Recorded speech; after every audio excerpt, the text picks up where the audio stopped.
South Korea has officially become a super age society. For women more than 50 years old, okay, they estimate 1 in 3 of them will at least get one fracture. Elderly, you have to take vitamin D3, 800 IU daily. Hello everyone, welcome to our 12th episode of MySelfCare podcast. I'm Kongzi, your host for today, and with me today is Chu Hong, our pharmacist. Hello Kongzi. So thank you for having me today. So it's always happy to be back here. Okay, alright, so today we are discussing a significant milestone in global demographics. So we are going to talk about South Korea has officially become a super age society, and we will explore what this means and how Malaysia is approaching a similar demographic shift and the implication for bone health. So let's get started.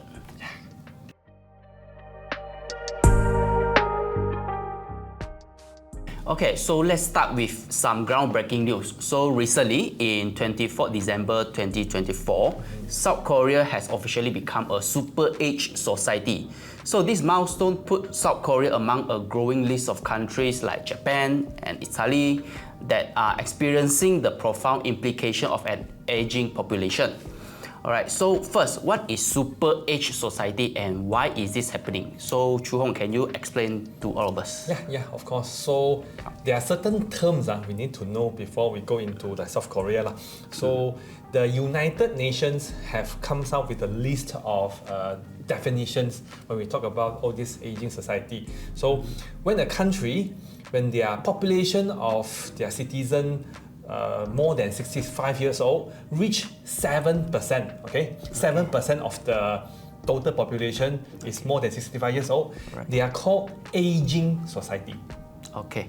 All right. Then when the numbers, okay, the percentage of people more than 65 years old, when the percentage raised to 14%, 14%, then you are considered an aged, age society. Age society. Okay? And when the number goes up to 20%, that's when you are called super age society.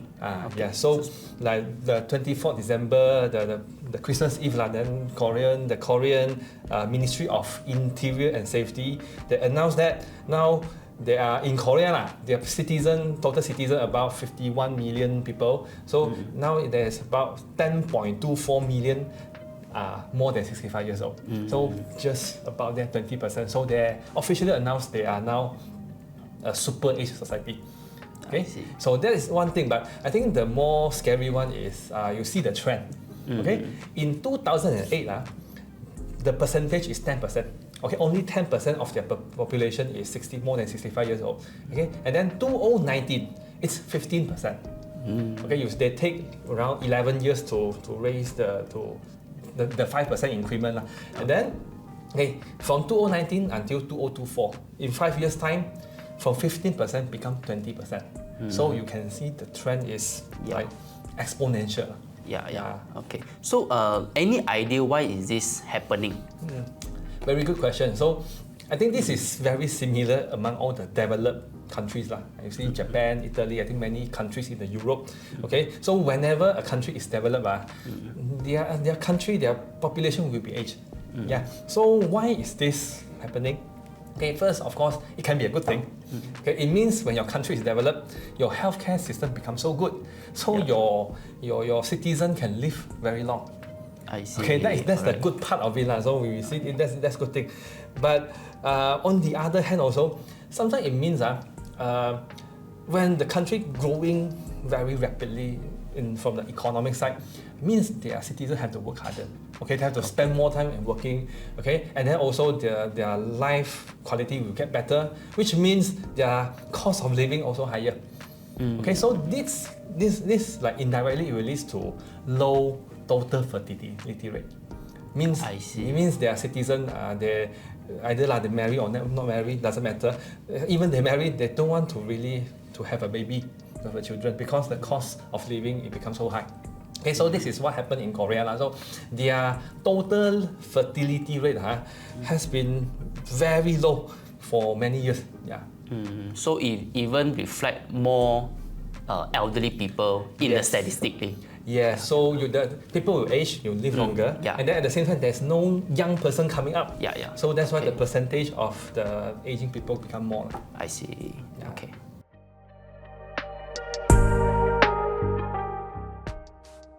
Okay, so Chu Hong, as we know, Japan, Italy is always a super age society, now even Korea. Okay, so how about Malaysia? So are we going towards this super age society?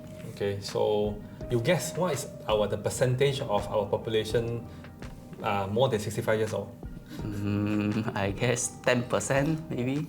Not yet, not yet. Not yet. We are now, from our statistics, 2024, 8.1% of Okay, our population is more than 65 years old. So we are considered aging. Okay, by the definition, more than 7% is aging society. Okay. Estimate by 2040, okay, we will reach 14.5. Okay. Okay, so this is the estimation made. So another 16 years. Okay, so when we become super age, I think we need 16 years to go become age. Okay, I think from age become super age, I think it will be shorter. Shorter. Okay, definitely shorter, but we don't know yet. Okay, so yeah,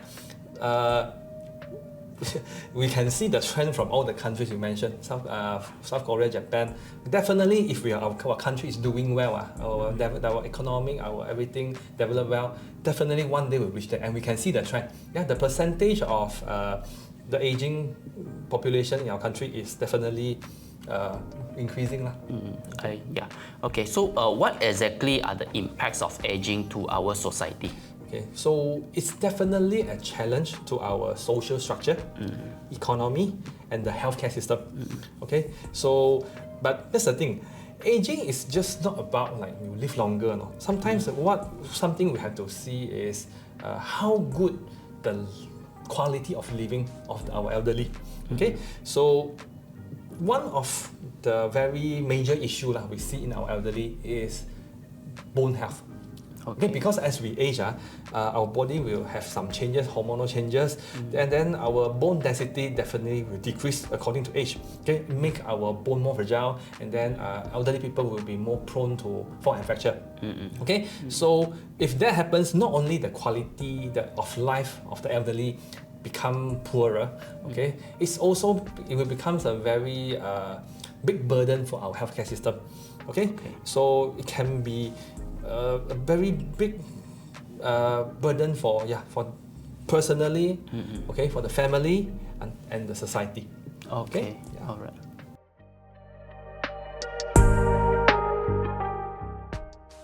Okay, Chu Hong, just now we're talking about bone density, fracture, aging, this kind of thing. So it comes to my mind this term, osteoporosis. I think all of us kind of like know what is osteoporosis, but in deeply, like what is actually osteoporosis? Can you tell us more about it? Sure. Okay, so osteoporosis, from the name you can see osteo is bone, okay, and then porosis, it comes from pores. It means pores, means your bone become inside all become pores.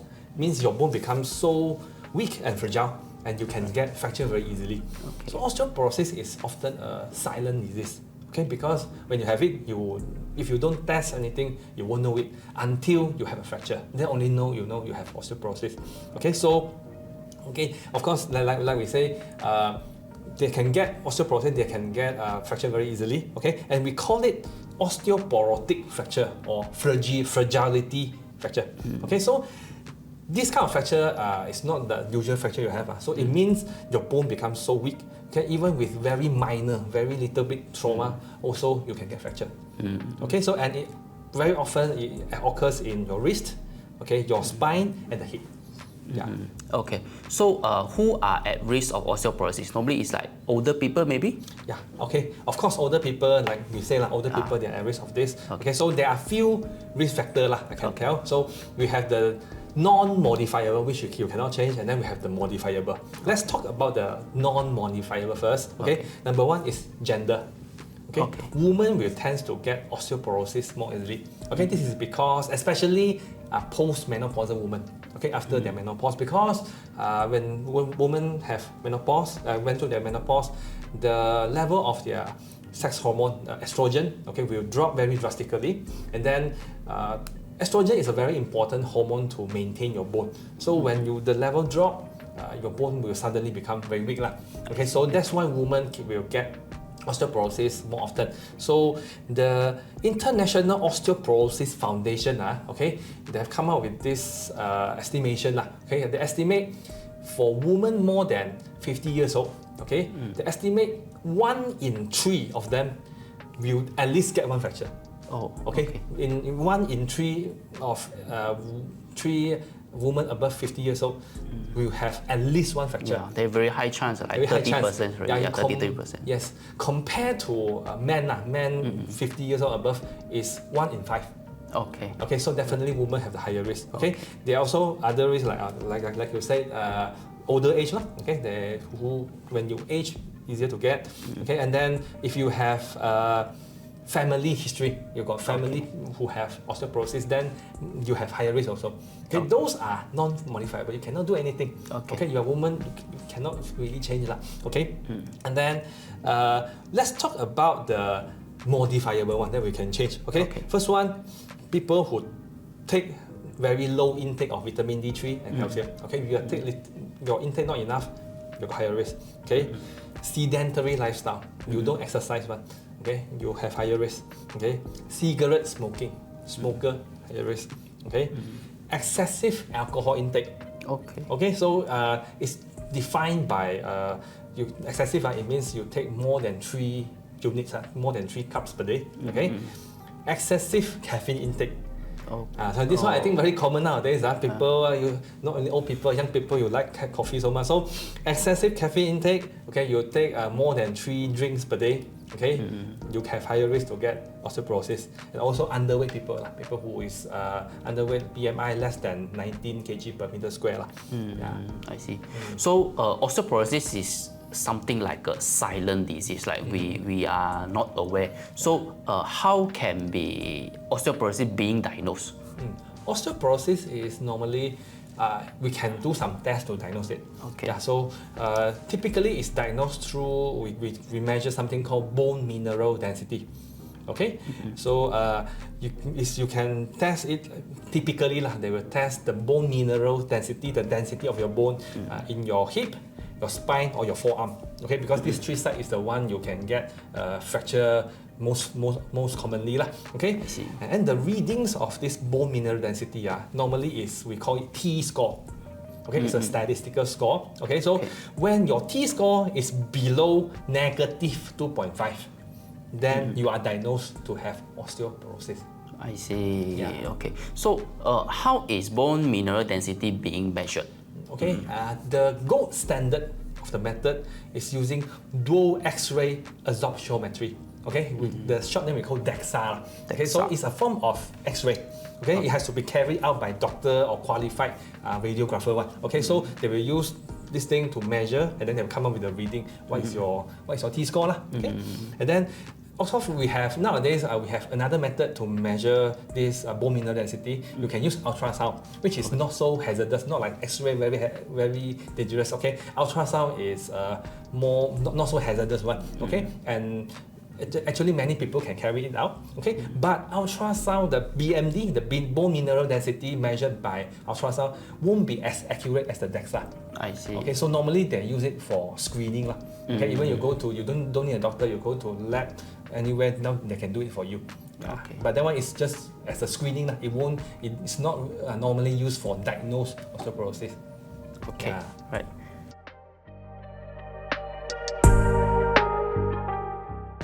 Okay, Chuong, so next we want to know like any prevention to lead to osteoporosis. What can we do? Okay, sure. Of course, there are a few steps. Okay, number 1 is from your diet. Okay, you have to do some adjustment to your diet. Okay, so just now we have talked, one of the biggest risk factor of osteoporosis is if you take not enough vitamin D and calcium.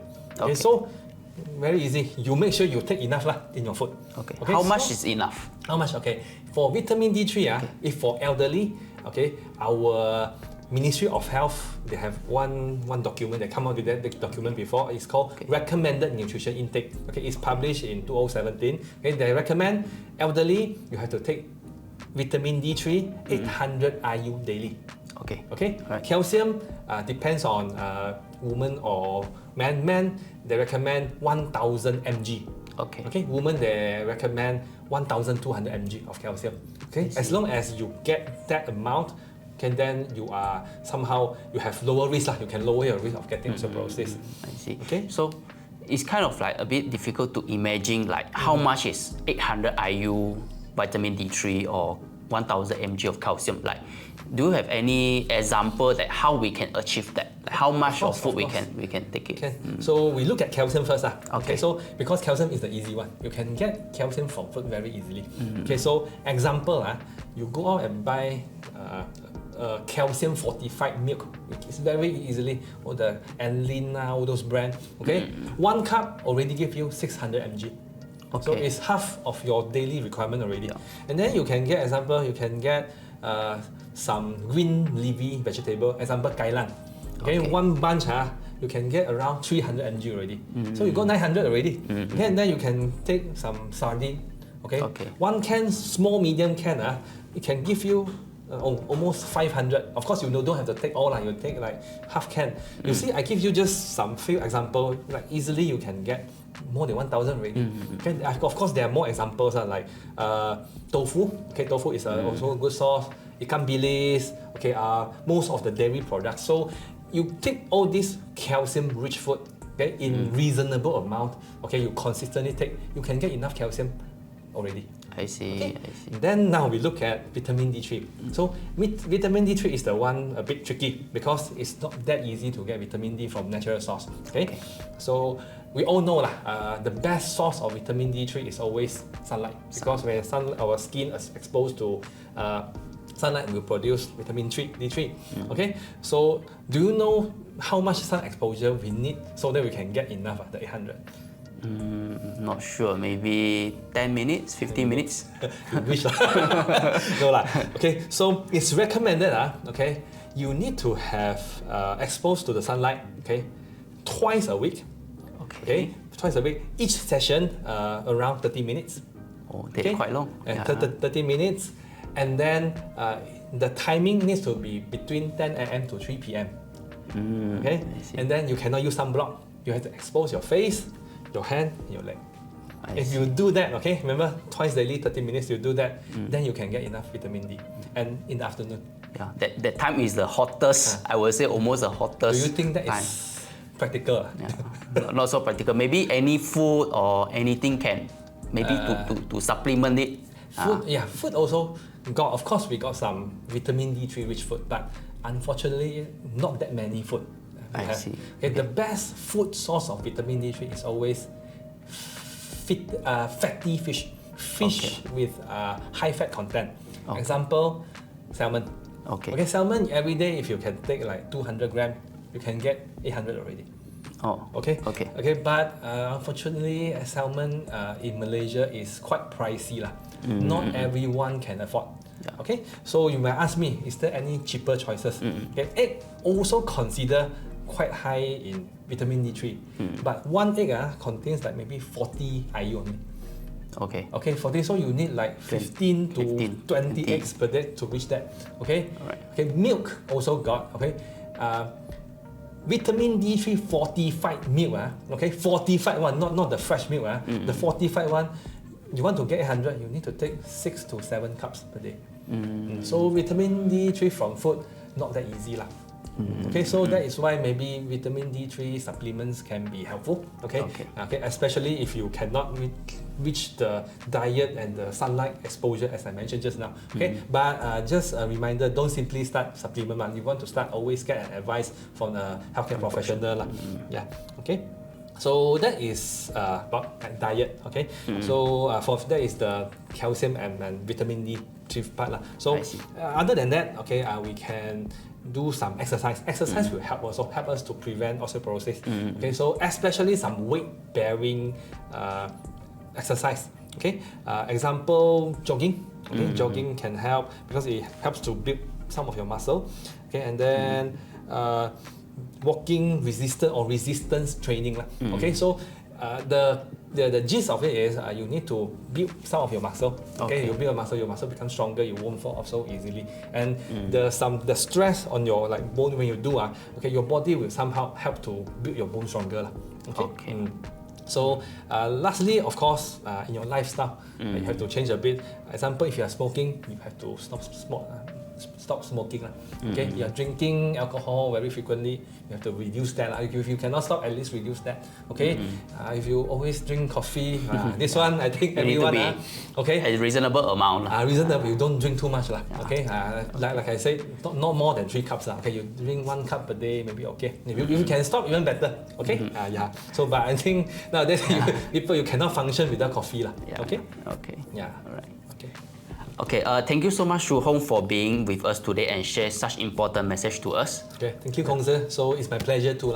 Okay, so aging population are not just a challenge, so they are an opportunity to redefine what it means to grow old. So remember, in order to maintain a good bone health, so you need to take enough calcium, enough D3, and also exercise regularly, having good lifestyle.